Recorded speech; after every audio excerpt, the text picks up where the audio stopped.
Hello, and thank you for joining us on the Optimal Wealth Podcast, where we discuss creating passive income through real estate. Our mission is to help educate investors on how to grow wealth and invest passively. My name is Jared Alexander, and I am a passive investor, currently in 6 syndications as a limited partner. I am also the founder of Optimal Equity Group, which is a real estate investment firm that was created primarily to help educate the passive investor. We do that in a couple of different ways. One is we provide education to help give you the confidence to get into the passive investing space. And two, each episode we will interview amazing guests that explore the strategies, insights, and secrets used by successful investors.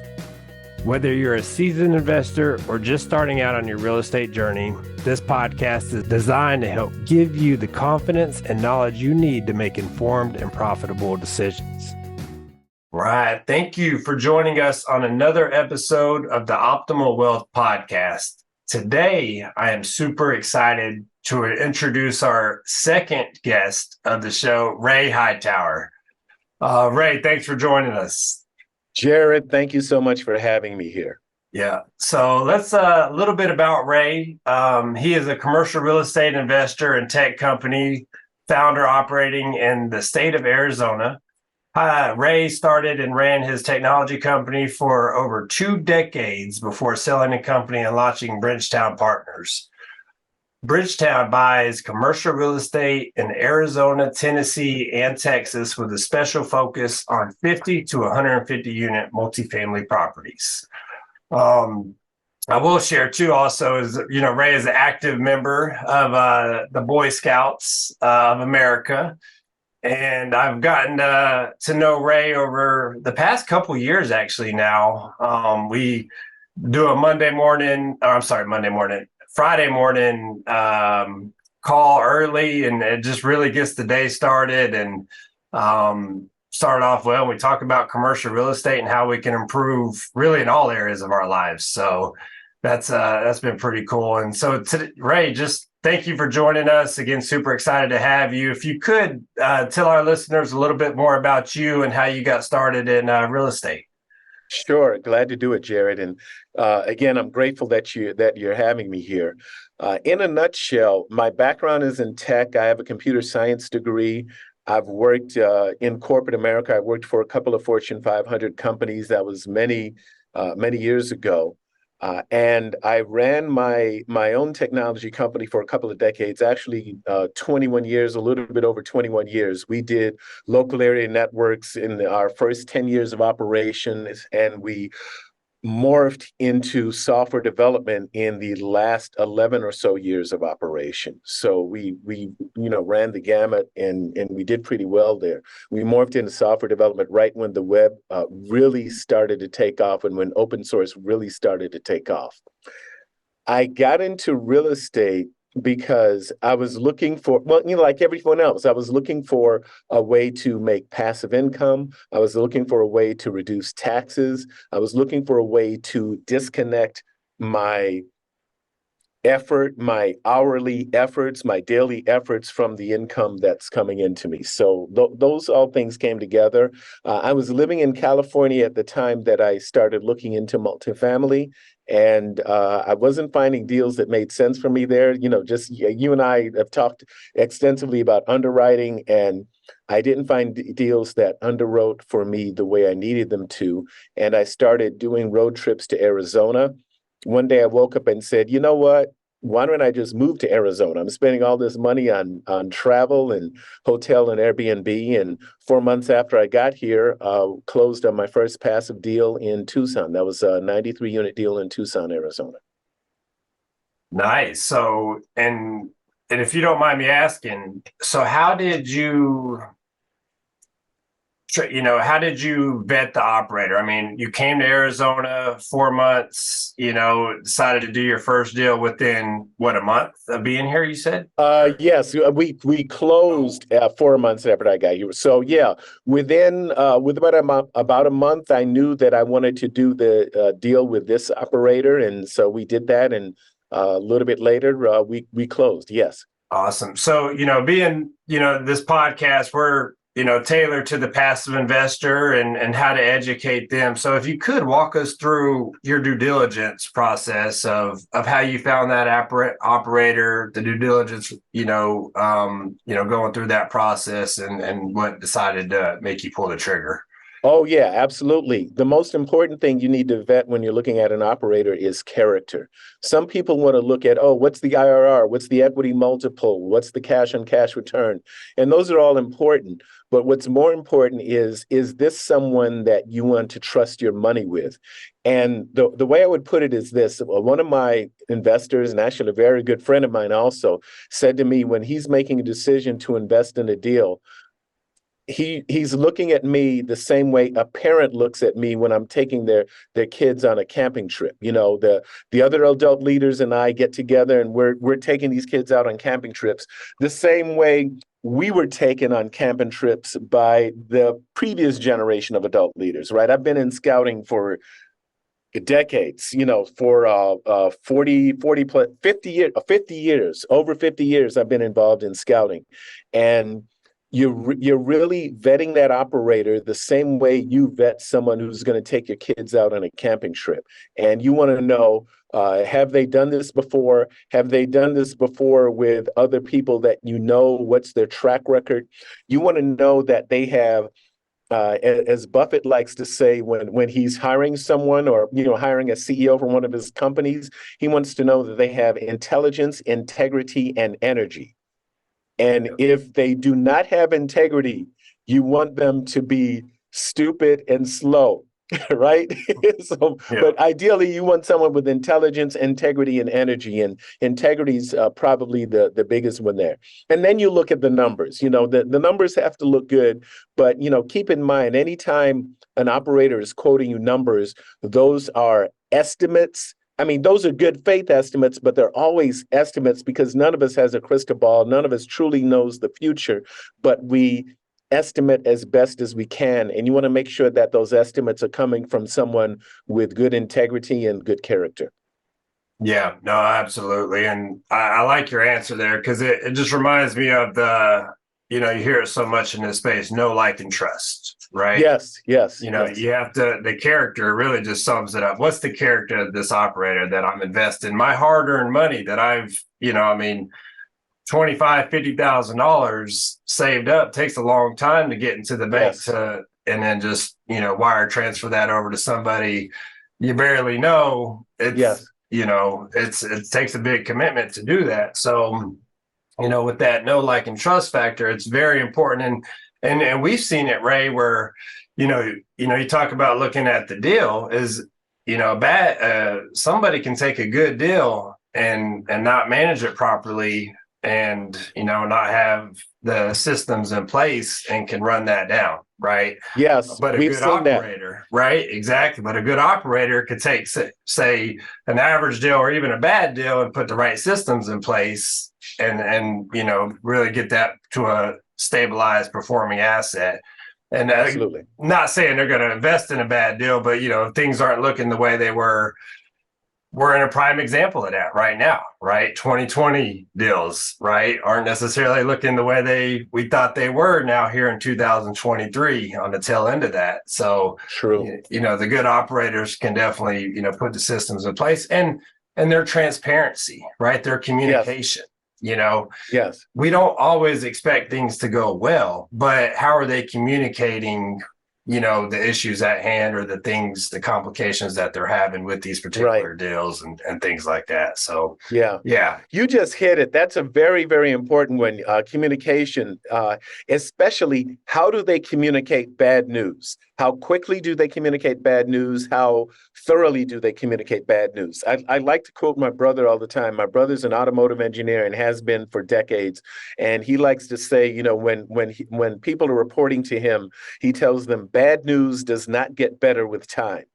If you have bad news, I need to know it immediately. And that's the way you want your operator to report to you. Yeah, no, absolutely. I love that because just go ahead and get out in front of it, and then let's find a solution to whatever that problem or issue is. Right. Right. And if I know it, as a limited sponsor or a limited partner in that deal, then, it makes me, for one, build a little bit more trust with the sponsor because they're being transparent with where they're at. And, Yes. In future deals, it's like, hey, I would like to invest with this guy, because Yes.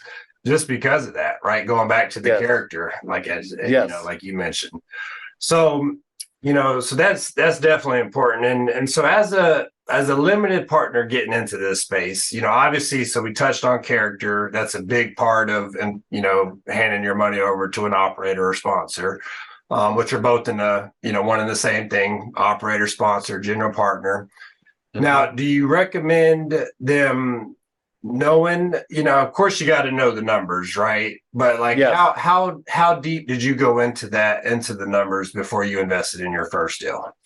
Well, I'm very comfortable with numbers. I have a computer science degree. I did a whole bunch of engineering courses going through school. I'm very comfortable with the spreadsheets and numbers. I taught spreadsheet courses in an earlier career, a long, long, long time ago.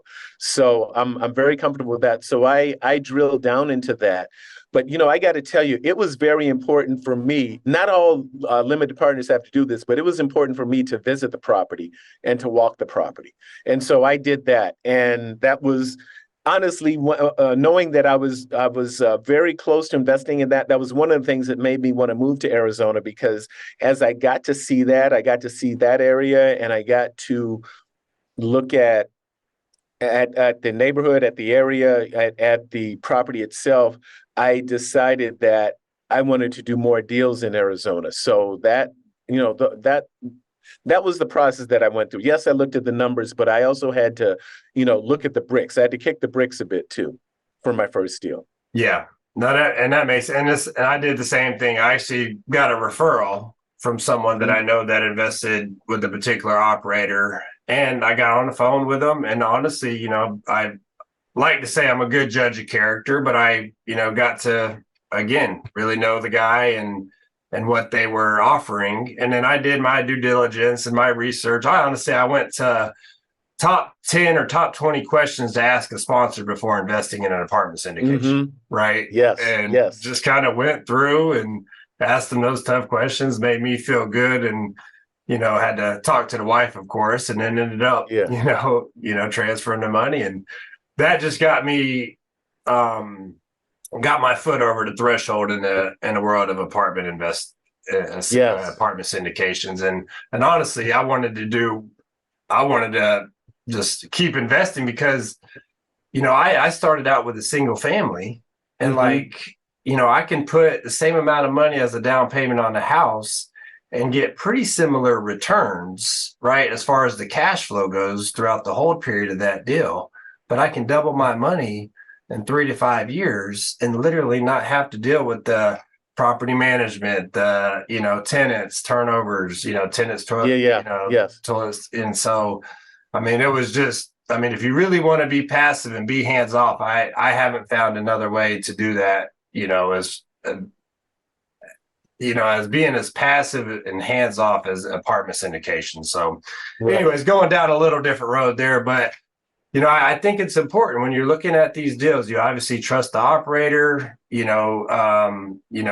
Check the character. Definitely do your due diligence. Find the numbers. If you're Mhm. local, drive by the property. Even if you don't know what you're looking for, just drive by it. The nice thing is we're investing in assets that are tangible, right? You can see Yes. it, touch it. Absolutely. They're brick and mortar. Mhm. Um, well, so let's keep going here. So, what are some areas you wish you knew more about before you started investing passively, or are there any? Yeah, always. I wish I had known more about taxes. I knew there would be tax advantages, and this is actually it. There was not a pleasant surprise, but a pleasant aha that I got when I really understood bonus depreciation.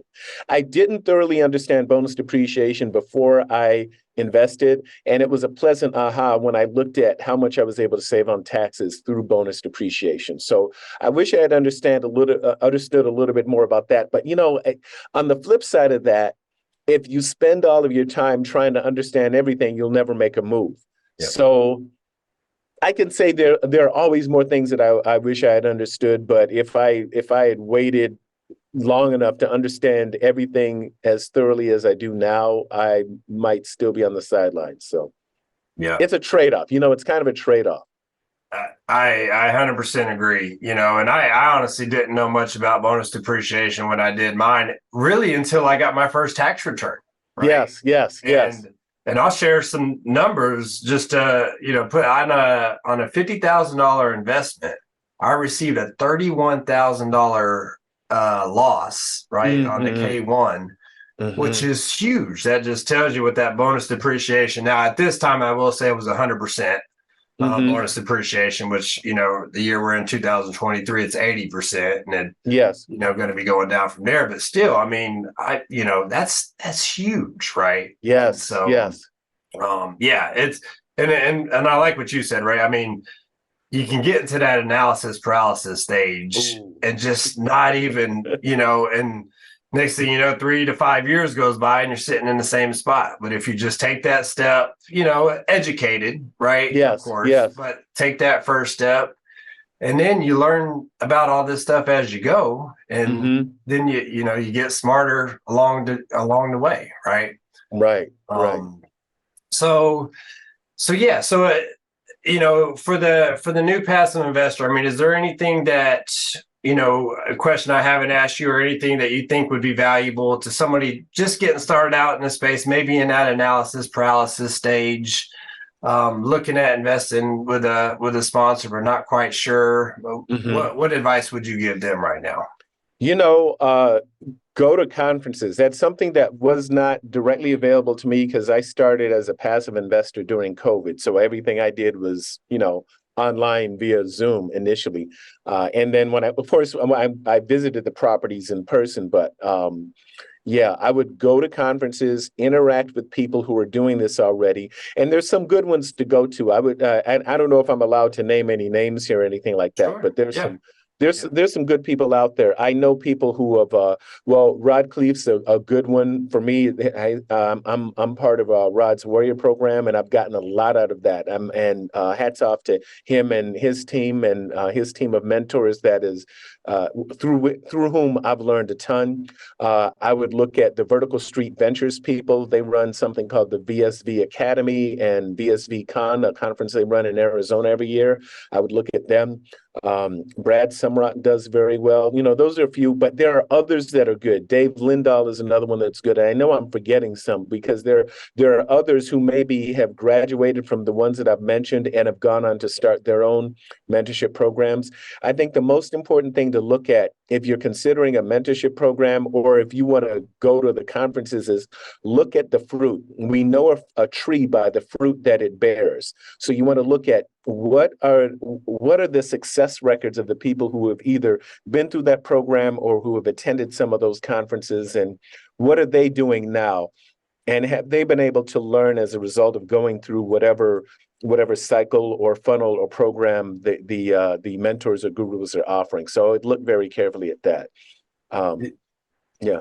Yeah, no, I think that's great. And, and the biggest thing I would just add on, if you do make that commitment to join a membership and be around people in this space that are doing, what you'd like to be doing, and whether it's on the passive side or on the active, if you want to, syndicate and be a general partner or a GP on a deal, is just taking action, right? We see Yes. so many people sign up for this stuff and and then they just don't apply it to their Yes. to their lives here. And so just take action, whether it's just I love the atomic habits, just that 1% a day, right? Yes. Yeah. It's so easy. And I was just having a conversation with someone earlier today about this is I get in this overwhelmed, like I feel like I got to do it all right now, right? Mm-hmm. And Mm-hmm. and then I just stress myself out and create anxiety that's just not even needed, right? But if I just Right. focus Right. on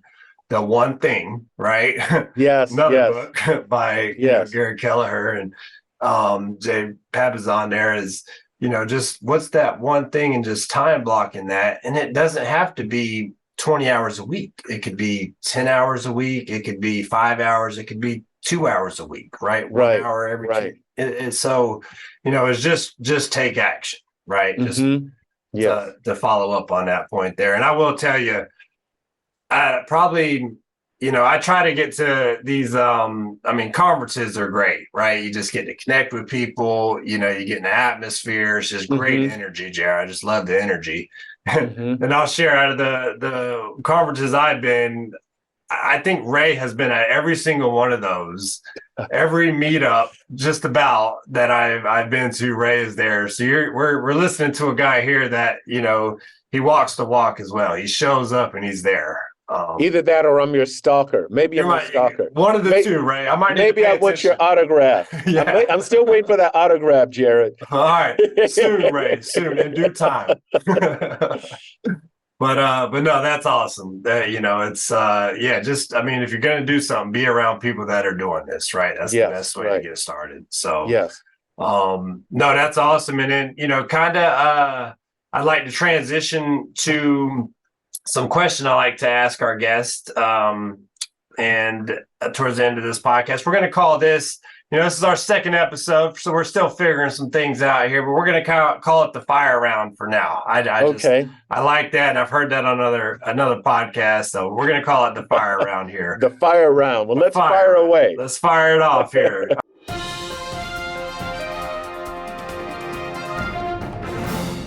All right, first question. Could you recommend a book on real estate for investors just starting out, and another book that is particularly good for cultivating a positive mindset? Yeah, the books that I like about real estate, there are several that I could recommend. One is Best in Class, which is a book on asset management by Kyle Mitchell and Gary Lipsky. It was very good about asset management, about what you have to do as an owner as you interact with property managers. And I would also read Traction by Gino Wickman. It's all about building a business and building business systems. So those are two that I would recommend in the real estate space. Traction isn't so much in the real estate space, but you need to understand business systems if you're going to succeed as a real estate operator. Yeah, no, absolutely. It's real quick, just to add on, I was actually listening to a podcast with Gino Wickman earlier today, and he talks about his 10 commandments, right? Yes. And, one of the things that to think about too is with doing this real estate, you're becoming an entrepreneur, right? So just make sure you're cut out for it, because all the dreams sound good and what you can gain from doing the work, but you got to do the work. So just, that's, I'm learning there's a lot of work involved in this too. So a lot of work, I would say if you check out Gino Wickman, there's a lot of other books too that kind of starts you out on those, on those commandments of what entrepreneur looks like. And he's got the steps to build up to that as well once you get started. Yep. And you asked for the mindset book. Mindset book, I would read 10X is Easier Than 2X by Dan Sullivan and Benjamin Hardy. Yeah. Wonderful book. So I've got a summary of it on my blog at rayhightower.com if anyone wants to dig into it. Yeah. And The Gap and the Gains too. Yes. Yes. They've written some great books. And they talks about it in 10X is Better Than 2X, about just writing down 3 accomplishments, focus on the wins too, right? It's yes, so easy absolutely. To, focus on, I share that because this is exactly what I'm doing right now. So just writing down three wins and 3 goals that I want to accomplish for the next day. It's just a little shift, but it definitely helps with the mindset for sure. Absolutely. No, great book, Ray. And so what is next question is, what is the practical first step the audience can take to explore the space of passive investing? You know what? I love books, so I hate to recommend books for all of your questions, whatever. But here, I would have to recommend that purple book, Rich Dad Poor Dad by Robert Kiyosaki, because that is a combination real estate book and mindset book altogether. And now that I'm saying this, I'm reminding myself that I need to read this again, because we're coming up to the beginning of the year, right? It's a combination real estate and mindset. So I would absolutely do that. And then I would also seek out a CPA who understands real estate investment at this point, because I've I've had CPAs in the past who understood everything that they need to know about taxes and accounting, but not as it applies to real estate. And there are some very special advantages that we can enjoy as real estate investors that some CPAs might not be aware of. The Internal Revenue Code is huge, and there's no human who can master all of it. So you want to make sure that whatever CPA you bring on board as part of your team, you want to make sure that they understand real estate investing very well and how to make sure that you enjoy all the advantages that come from being a real estate investor. Yeah. No, that's awesome. I'm really glad you hit on the CPA part of it because, I think one thing that I really didn't think about until I got into real estate is the tax planning too, right? Is, just throughout the year, not just on, April 15th before, tax filing or syndications. Actually, that gets extended a little bit, but yes. But it's definitely something to think about, and don't be scared to pay a CPA a little bit more than you typically would because they can save you a lot of money in there. Yes. Yes. Oh. Think of it in terms of return on investment. What are you getting back for it? Whatever. If you save $1,000 on a CPA and you end up spending $10,000 more in taxes, what did you earn? Right. That's a negative return on investment. So yeah, you want the positive ROI. Yeah, definitely. Yeah. Mm-hmm. All right, awesome. So let's see. Question number 3: what is the daily habit you practice keeping you on track towards your goals? Yeah, I pray every day. That's the first thing I do when I wake up. I pray. I pray a lot. I pray a lot. That's number one. And prayers of gratitude are very important. I'm grateful for a lot of things that are around me now. I'm grateful that I was able to move to Arizona when I did. I'm grateful for, the decades that I ran my tech company. I'm grateful for all the people I've met since I've moved to Arizona. People like you, Jared, and, people like some of our mutual friends like Randy Smith, a bunch of people that I've met since I've been here. So I'm grateful for a lot. And most of my prayers are prayers of gratitude. And then I also review my vision boards and my goals. And I have those up, on the, fastened to the wall, near my bed. So I see them as soon as I get up. When my feet hit the floor, I'm looking at my goals and my vision board and, prayers and all of that together. So those are two things I do every day, first thing in the morning. I also run. I'm a runner and a martial artist. I work out. I don't do that every day. I do something physical every day, but I don't do martial arts every day. But I do something physical every day. Yeah, no, that's awesome. I love that, especially the activity that just getting out running. I mean, it just clears my head out. Like, in addition to prayer, meditation, things like that, it's just, getting centered and, there's just huge benefits. I didn't know you did martial arts. So that's awesome. Learn something about you today there, Ray. Yeah. That's cool. I'm a student. I am a student. Yeah. That's awesome. Well, last question here. If you could be remembered for one thing, what would that be? My work with the Boy Scouts of America. I love that organization. I grew up in it. I started off as a Cub Scout when I was 9 years old. And now, 50 years later, I'm still active. I'm an assistant scoutmaster in the troop where I grew up in Chicago. I drive to Chicago every summer, and then the group of adults who are taking the scouts out on a camping trip or our summer camping trip that year, we get together and we convoy to Michigan. All of our cars convoy up to Michigan, and we camp out there together. So I've for the 3 years that I've been here in Arizona, every year I've done that road trip to Chicago and then up to Michigan so we can all go camping together. So I'm proud of that. I'm proud of these guys because they're so smart. These especially, they come in at 11 or so, they're a little bit shy, but as they get to be 14, 15, then they get to be smart alecky a little bit, but that's the wisdom taking root. They just don't know what to do with it. Some of the smart aleckiness is wisdom growing. It's the early stages of wisdom, but they ask really good questions. They ask great questions about business. They ask great questions about politics and human interaction and all of these things. And I learn a ton from them. I've learned a ton from a bunch of teenage scouts. Many of them are adults now. I've got scouts who are now in their 40s now, which is crazy, right? I would just want to be known for my devotion to that organization and for the things I've learned there, and hopefully some of the lessons that I've passed on. There were lessons that were given to me when I was growing up, and it's very important to me to pass those lessons on to the next generation of scouts.